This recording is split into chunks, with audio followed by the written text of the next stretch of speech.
नमस्कार भटक्यानो.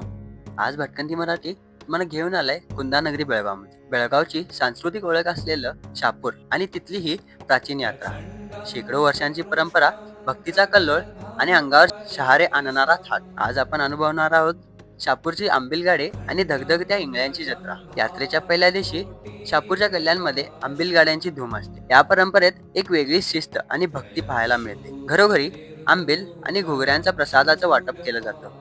संपूर्ण बेळगाव जिल्हा या सोहळ्यासाठी शापूरच्या रस्त्यांवर उतरलेला पाहायला भेटतो. दुसरा दिवस असतो तो इंगळ्यांचा. शापूरच्या या यात्रेचं सर्वात मोठं आकर्षण म्हणजे धगधगत्या निखाऱ्यांवरून अनवाणी चालण्याची प्रथा. जेव्हा सूर्य मावळतो तेव्हा मंदिरासमोर निखाऱ्यांचा मोठा ढीग तयार केला जातो.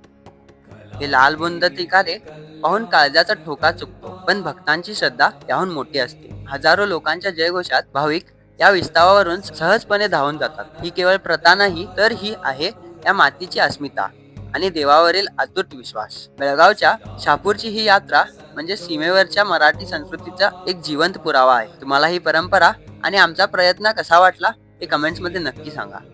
जर तुम्ही बेळगावचे असाल तर तुमच्या आठवणी नक्की शेअर करा. अशाच प्रवासासाठी पाहत राहा भटकंती मराठी. लाईक करा, शेअर करा आणि सबस्क्राईब करायला विसरू नका.